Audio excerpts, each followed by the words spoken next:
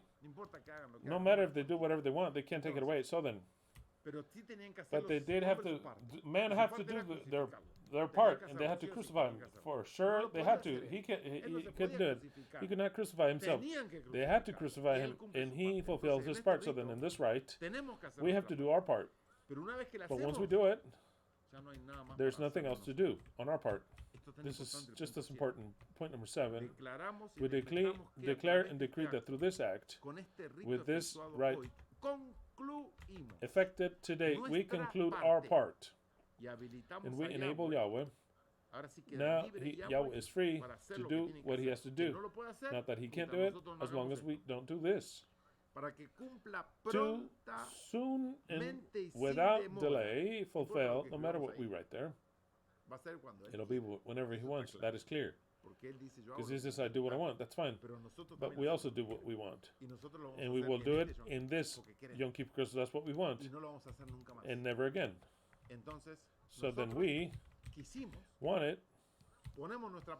We do our part and we do it. And that's it. We are left because it's already done. Now he has to do it whenever he wants. It should be now, but we know the way he is and how he does it whenever he wants. But we have been left. We're done with our part. And we enable Yahweh to promptly and without delay fulfill his part. What is his part? Transferring upon himself all that we have confessed here today, since his part was to curse us from his own mouth in his own power. We cannot physically take those curses and place them in his head, because we don't have his power. Not in the very least. The only one that can take away and take it back, you take it back, and in Spanish you guys translate it literally. And people will say taking it back, but in Spanish it makes no sense to say it like that. You have to return it. You have to say it. It says, what do you mean to take it back? To take it back. It means to return it. Wow, but the way they translate English literally, I had to learn that to take it back meant to return it.